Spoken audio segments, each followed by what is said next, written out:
What's up guys, Soul here. I'm at the Devilman Crybaby Exhibit in Shibuya, Tokyo. I'm about to take you guys through it. The anime was so hype earlier this year, it was so awesome. I've talked to both Yuasa and Choi, the director and animators of this anime. You have to check it out, it's absolutely amazing. Let's go check out this exhibit.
Alright, let's get some of these sick prints right here. And then after that, it's time for me to go buy the box set and do some other stuff. I think I'm gonna go with the set. I'm going to add one of these. One of those. Definitely one of these. That's all for this set. Oh, I got the prints down here. Dude, that's sick.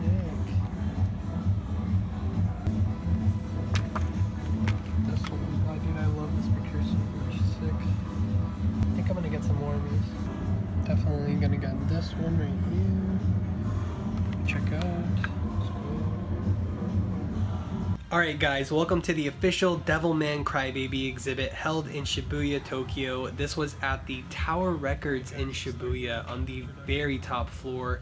Only held for a limited amount of time. I know you're all going to ask, and it's now gone. So you cannot visit this place in Japan any longer, and this video is probably the only chance you get to see some of these super rare items and artwork from the show. And if you're unfamiliar with the Devilman Crybaby series, I actually spoke about it in a top anime video in 2018, I believe, last year, so you can check that video out on my channel if you haven't seen it yet and you are interested in watching the series. I mean, I think it was pretty high up on everyone's list last year. PewDiePie did a video on it. I'm sure Joey and Giga both talked about it at some point. So YouTube should probably know about the series by now. Masaaki Yuasa directed the series and Yoon Young Choi produced it with their fairly newer Japanese studio Science Saru in collaboration with Netflix. And I need to make it clear that no, Netflix did not have a part in creating the series. It was all Science Saru. I'm sure Netflix backed it monetarily, but last year I saw Netflix getting a ton of credit for the series, while Yuasa and Science Saru should have been getting way more popular instead. And if you're just now finding out about it, the new Netflix anime was based on Go Nagai's original Devilman manga that was actually born from his previous series Demon Lord Dante and Devil Lady in the 1970s. Devilman was pretty much born out of producers wanting a more anti-hero, with the series kind of toned down since Nagai originally went nuts with it. But it was serialized as a manga in the 1970s in Shonen Magazine, and the work stood for Nagai's belief that there is no justice in war or justification for killing, so Devilman stood as a warning for the future, and I think Yuasa carried that well into the 2018 anime adaptation that covered most of the manga, though obviously there were changes in the plot and diverging characterizations, but still, they kept the essence of the original manga. So what you'll mostly be seeing in this video is important key animation made in creating the new anime, lots of special scenes that were so awesome to see in person, pretty much showcasing each of the main characters, and huge fight scenes or emotional moments. There was an introduction and history of Devilman, tons of storyboarding and character designs that were made for the anime. You'll see an entire wall of special signatures from the creators of the series on shikishi boards, which was very neat to see, and I'm sure you can only see in Japan.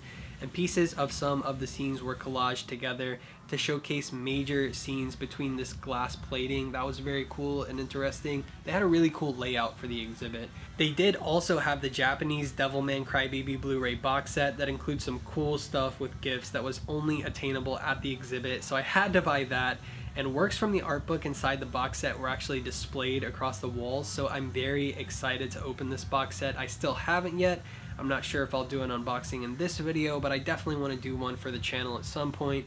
I think it came with an OST CD, maybe like a shorter one with only a few songs on it. It came with a mouse pad and a few other things, I'm not sure anymore, but there was a huge section of merchandise you could buy.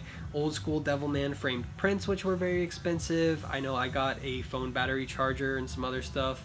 There were Devilman sake bottles, I think, t-shirts, of course, just tons of stuff. They had the entire OST CDs to buy by themselves, which is very awesome because the soundtrack is just so good in this anime. And then towards the back of the exhibit, there was this huge screen constantly playing scenes from the show and huge cardboard cutouts of the club scene and all of the monsters from it, like a massive Devilman cloth hanging from the ceiling. And the main events to me were the old school Devilman statue that was just this massive statue, and they were actually selling it. I think it was either like 3,000 or 3,500 US dollars. You could actually buy this thing from the exhibit, and I've seen this statue somewhere like on Twitter or something since then recently, and I think it was at some anime store, so maybe a company actually bought it. That's insane. And next to that, you also had the really detailed brand new Aniplex prototype Devilman and Seilene statue, plus the final version right next to each other. So you had the prototype and the real final one that I'm pretty sure you can buy. I don't even want to go back to see how expensive it was because those were just insane. I can only imagine it's some crazy number since they were so nice and just so detailed. And then they had a card printing station where you could print these high quality cards from a machine, and I got a couple of those. You could get like different scenes from the anime, prominent scenes, and it would say Devilman Crybaby Tower Records on the card. So those were some really neat mementos I got to take back, and I think most of what I got was Seilene because not only did I like her character, but I'm actually friends with the Japanese voice actor, so had to support and get a few of those. And that's pretty much it. The museum was really awesome. Everything completely uncensored, exactly how Devilman should be. They had lots of books of key animation and original designs that you could just go through. Really want to watch the show again, but I'm not going to do that until I do the Blu-ray unboxing. And yeah, drop a like if you guys want to see more stuff in Japan, and make sure to subscribe if you haven't yet. I'll probably be posting more photos of the exhibit on Instagram at Soul_animation, so follow me on there. And you can join our official Discord as well. That link will be in the description. And that's pretty much it. So enjoy the video.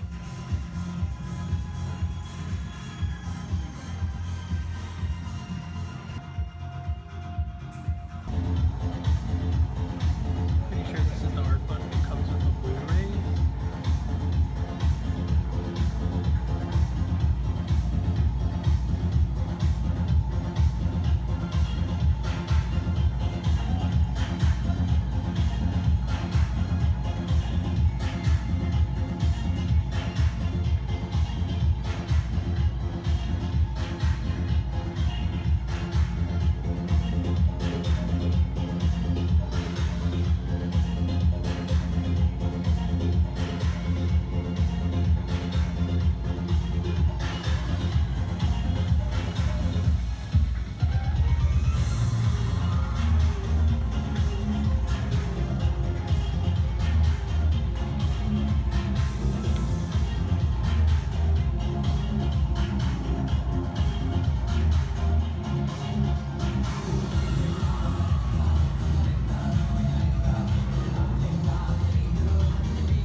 hope you guys enjoyed the Devilman exhibit. I thought it was pretty freaking sick. Hope you guys subscribe, like the video if you guys want to see more stuff in Tokyo, and I'll see you guys in the next one. Peace.